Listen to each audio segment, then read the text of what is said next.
आज की top headlines कुछ इस प्रकार है।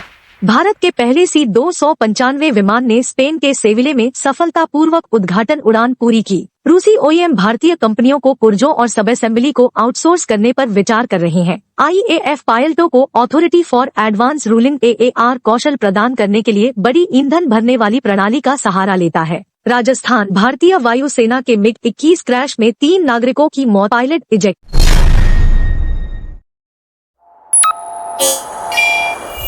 भारत के पहले C-295 विमान ने स्पेन के सेविले में सफलतापूर्वक उद्घाटन उड़ान पूरी की।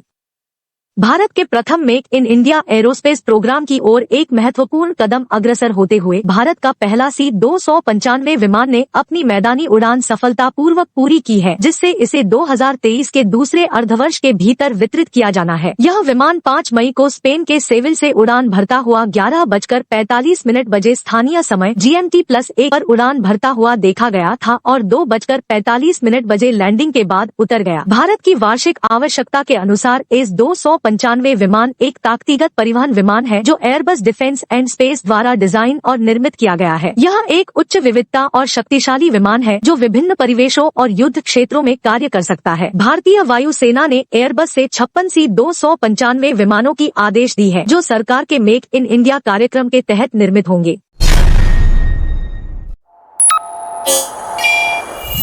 रूसी OEM भारतीय कंपनियों को पुर्जों और सब असेंबली को आउटसोर्स करने पर विचार कर रहे हैं।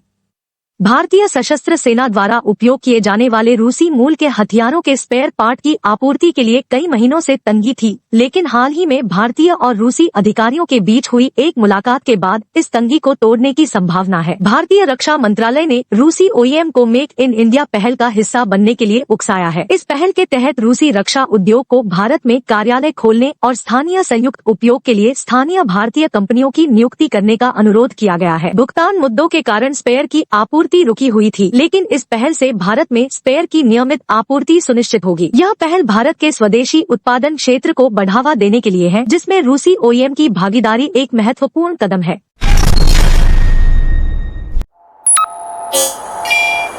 IAF पायलटों को authority for advance ruling AAR कौशल प्रदान करने के लिए बड़ी ईंधन भरने वाली प्रणाली का सहारा लेता है।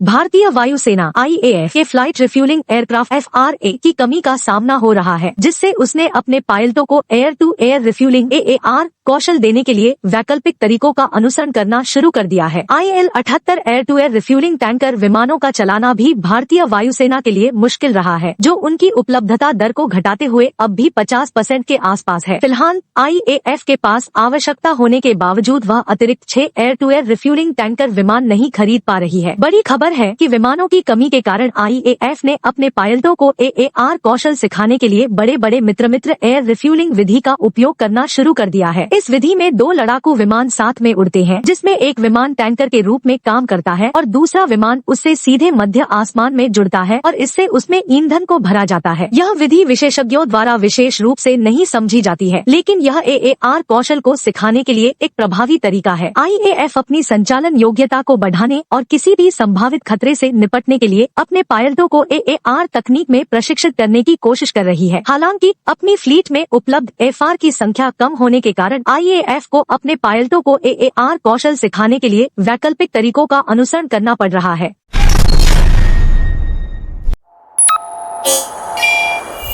राजस्थान भारतीय वायुसेना के MiG-21 क्रैश में 3 नागरिकों की मौत, पायलट इजेक्ट। राजस्थान के हनुमानगढ़ जिले में सोमवार सुबह भारतीय वायुसेना का MiG-21 विमान एक घर से टकरा गया, जिसमें 3 नागरिकों की मौत हो गई। विमान ने सूरतगढ़ एयरबेस से नियमित अभ्यास के लिए उड़ान भरी थी, तभी बहलोल नगर के पास आपात स्थिति के कारण दुर्घटनाग्रस्त हो गया। पायलट ने मौजूदा प्रक्रियाओं के अनुसार विमान को ठीक करने का प्रयास किया, लेकिन असफल रहा और इस प्रक्रिया में मामूली चोटों को बनाए रखते हुए इजेक्शन शुरू किया। विमान का मलबा बहलोल नगर में एक घर पर गिर गया, जिससे 3 लोगों की मौत हो गई। भारतीय वायुसेना ने दुर्घटना के कारणों का पता लगाने के लिए कोर्ट ऑफ इंक्वायरी के आदेश दिए हैं। MiG-21 का बेड़ा अपने अंतिम चरण में है और बेड़े से शेष सभी 3 विमानों को 2025 तक चरणबद्ध तरीके से समाप्त करने की योजना है।